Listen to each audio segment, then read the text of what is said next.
Oh boy, they're releasing another straight to modern Magic set, and it's Assassin's Creed themed, and it's releasing at a very, very weird time, right in the wake of Modern Horizons 3. It's kind of like the Modern Horizons 3 DLC. It's a very small set, like 80 cards, and very, very few of them will make any amount of impact to Modern, much less a big impact. But there are a lot of fun cards I want to talk about. We got some new cards coming to Modern, that's my bread and butter. Let's talk about them. It's also probably good to say that I consulted on the set. I consulted on the set about 2.5 years ago. Compared to my experiences consulting on Lord of the Rings, this was much smaller. It's like, again, like 80 cards coming to Modern. And this is, again, a set that is not designed to have a high impact to the Modern format, just a small supplement. And it was a fun experience working on it. That being said, it does seem like the set has gone through a couple revisions since I last saw it. It's cool to see where a lot of cards ended up. And if I have any fun stories for cards, I'll tell them along the way. My favorite card from Assassin's Creed, although probably not the best one, is Yggdrasil, the Rebirth Engine.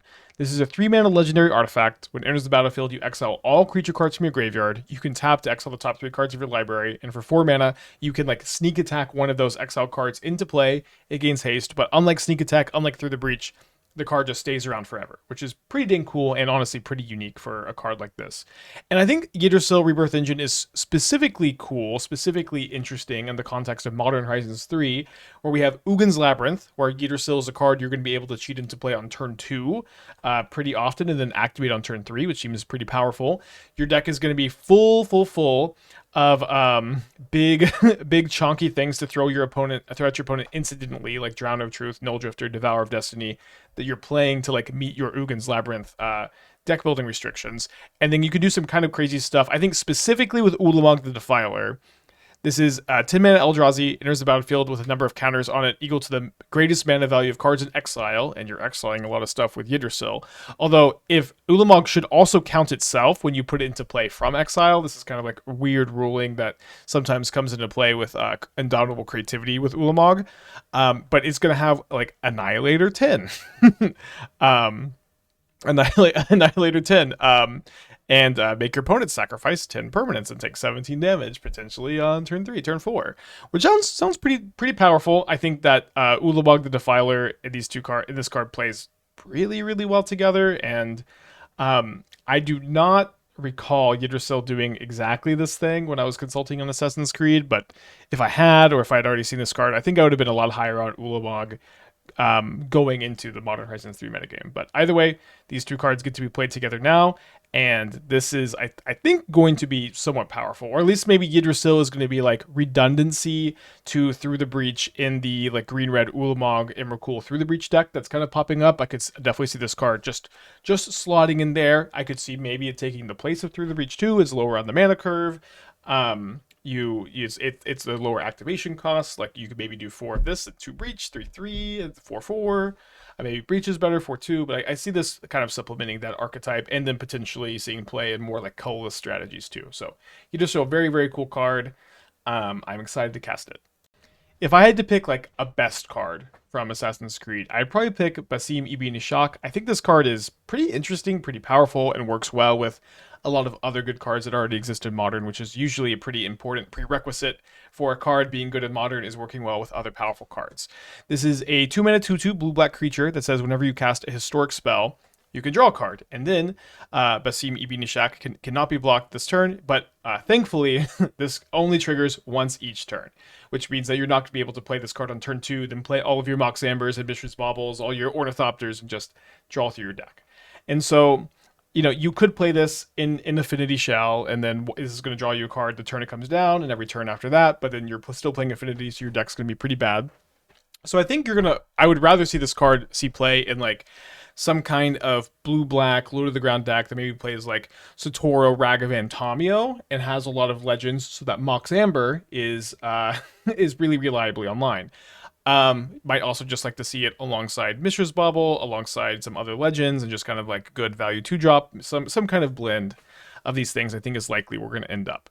But just kind of simply put, 2-mana 2/2 that draws a card off of like a good 0-mana artifacts, and also is unblockable and grows every turn is pretty good. And they've also printed a lot of other, again, good blue and black cards recently with like Satoru, tons and tons of good black cards in Modern Horizons 3.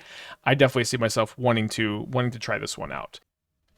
Kenyuu Canine Protector is a pretty curious bird, a 2 mana 2/1 flying vigilance that can tap and exile itself, and when you do, you gain 2 life and scry 2.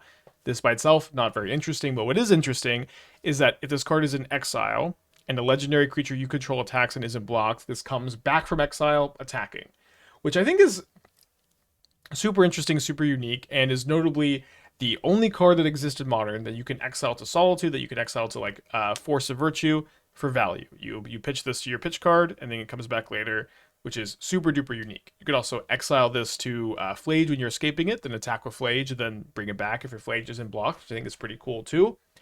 And I think it's going to be very interesting to try to figure out, is Kenyuu Keen-Eyed Protector optimal in any Solitude Flage deck?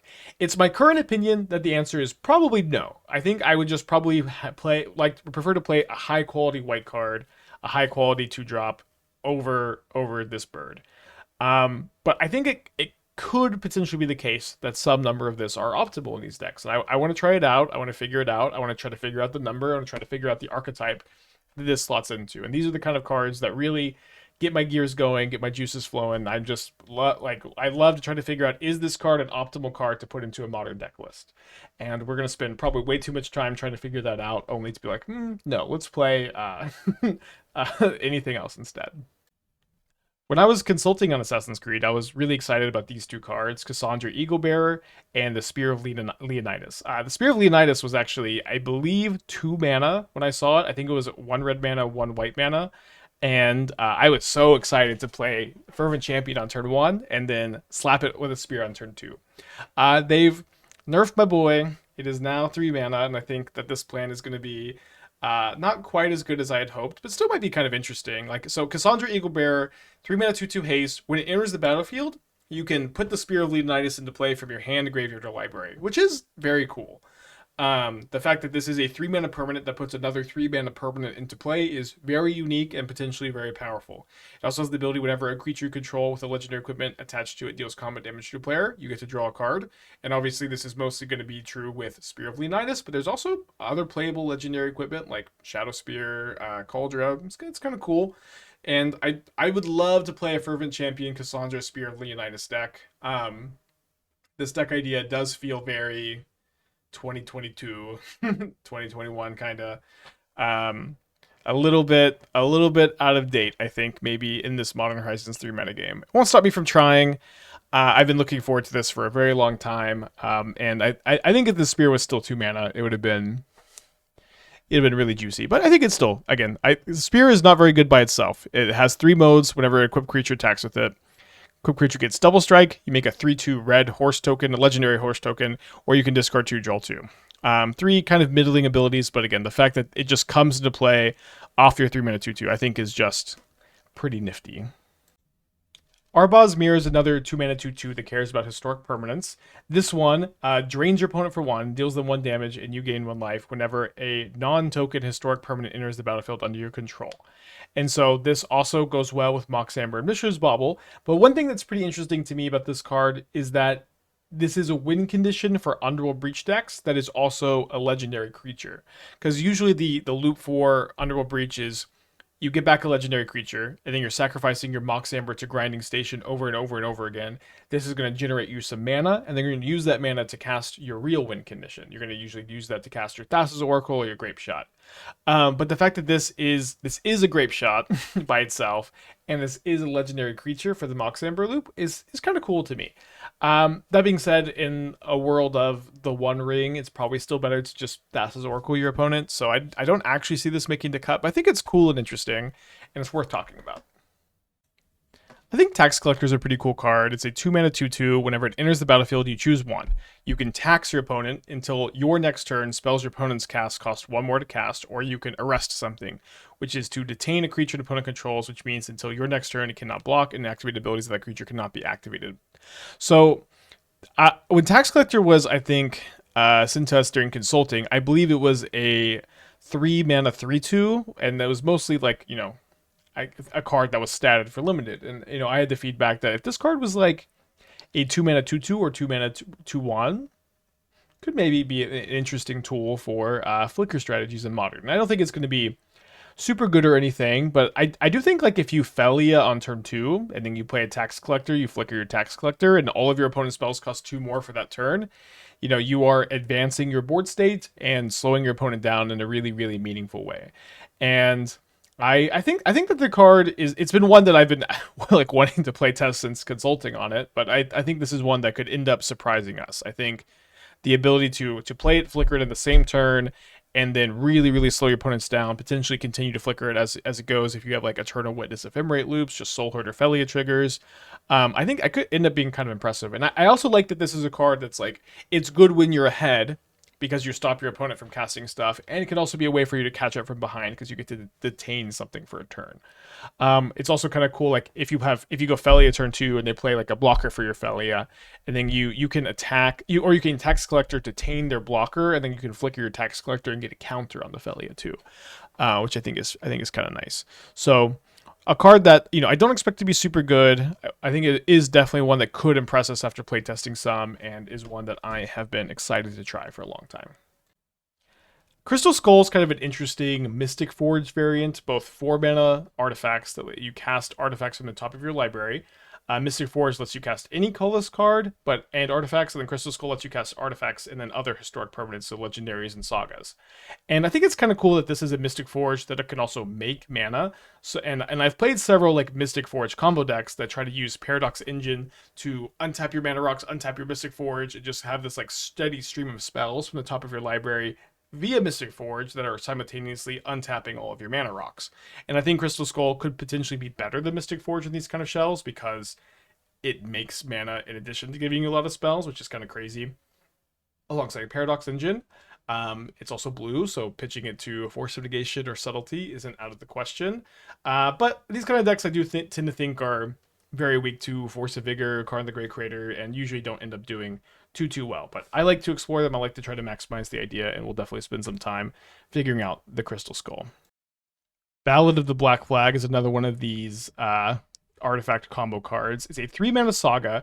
For 3 modes, you can mill 3 cards and put a historic permanent from among them into your hand. And then when you get to chapter 4, historic spells cost 2 less to cast, which is potentially pretty crazy if you're able to, draw 3 artifacts and then make them all cost 2 less on your combo turn, which I think is kind of fun. And I've kind of found this cute synergy with Throne of Geth, where you can sacrifice an artifact to proliferate. So this one could cost 0 mana on your combo turn with chapter 4, but also if you play this on turn 2, you play Ballad on turn 3. If you have a 0 mana artifact or an artifact on turn 1, you can play this on turn 3, get chapter 1, proliferate, get chapter 2, untap, chapter 3, tap Throne of Geth again, chapter 4 immediately, and maybe combo off kind of fast. And I this is something I was thinking of doing again during consulting season, and right now where we're at with Modern Horizons 3, there are better combos to do, and this is like no longer something I'm like super pumped for, but I think it's kind of interesting, kind of fun, and could also become better down the line. I think it's also possible that this is a card that could find a home in like Mono Blue Tron as like just a card advantage engine, like the later ramp spells. It's possible that this card ends up just like in 4-color Omnath, just being like an awesome card advantage spell too that you don't play 4 copies of. But there may be wider applications than just like using it as extra copies of Symbol's Anvil and like going off with Throne of Geth. Abstergo Entertainment, I think, is a pretty cool utility land that we'll probably see play as a one of in Mono Green Tron. Taps for colorless, can filter a mana into a mana of any color, which is relevant with Ancient Stirring, Sylvan Scrying in your deck. And then for 3 mana, you can exile Abstergo Entertainment, return up to 1 historic card from your graveyard, so Karn, One Ring, etc., etc. And then you're going to exile all graveyards. So this is kind of a combination regrowth that you can search for with Sylvan Scrying if you are kind of flooding or if your opponent's interacted with you a lot over the course of a game. That can also kind of double as a main deck graveyard hate card. So it's cool that in your Tron list, which is usually pretty like taxed on the number of utility lands you can play, that this serves 2 purposes of both being potential graveyard hate and potential regrowth. So I think it'll be good in Tron decks and not too many other places, but it would be fun if it showed up elsewhere from time to time. Neither Hunter's Bow nor Hidden Footblade I think are super duper interesting, but they're just interesting enough to make the YouTube video. Hunter's Bow, 2 mana artifact. When it enters the battlefield, you attach it to a creature you control, and then you get to bite that creature. Your creature deals damage to their creature, and then it also gives your creature Reach and Ward 2. Ward 2 is a pretty powerful ability to give to your creature, and I kind of like the idea of putting this on something, killing an opposing creature, and then protecting my thing with the ward. In practice, I kind of think this card is a little bit win more in the sense that it requires you to have a creature that's big enough to kill their creature in play, and have your opponent not have a removal spell up, and it seems kind of fringe even at that. But I think this one could end up maybe surprising you. Maybe this is a good affinity card. Maybe this card ends up being kind of nice in scales. We'll see. I'm open to putting this card in my deck and and seeing how it performs. I guess.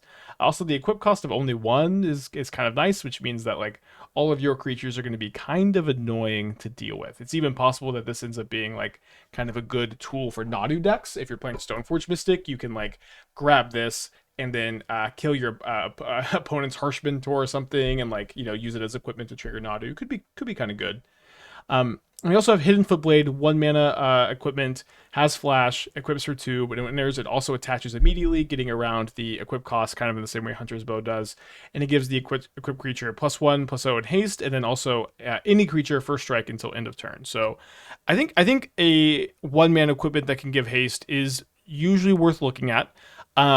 We just got Swiftfoot Boots, which is probably going to almost always be better than Hidden Footblade. But very notably, this can give something haste for 1 total mana, but Boots does cost 1 mana to cast, 1 mana to equip. So just kind of worth knowing about in your, some artifact combo decks, Stoneforge Mystic decks, Hammer decks that like know that this exists, know that Hunter's Bow exists, consider using it as a fringe tool and really not anything else. And that's all I got for you from Assassin's Creed. Again, small set, like 80 cards. We talked about like 10 of them, and again, I don't think any of these cards are going to be big shakers in Modern. I think some of them will have some cool kind of fringe applications. Maybe Basim Ibn Ishak ends up being pretty good 2-drop. Maybe this card ends up getting in a lot of Solitude decks. But for the most part, I think Assassin's Creed is just going to be a very small footnote in the history of Modern. And to some extent, that feels kind of appropriate with how crazy and how overwhelming Modern Horizons 3 has been. But I don't really mind these small little supplemental sets. I think they're kind of interesting. And I do think that they've been pretty poorly received so far by the community. Both this and the Aftermath sets have been, I think, some of the most poorly received Magic sets I've ever seen. So it's kind of interesting to me, like, is Wizards going to keep doing this kind of stuff? And I'm kind of neutral on them. I don't feel super strongly about them. I mostly only ever care about good and interesting Magic cards entering the Modern card pool. And I think Assassin's Creed has done that, and it doesn't seem like they broke anything, and that's a W for me.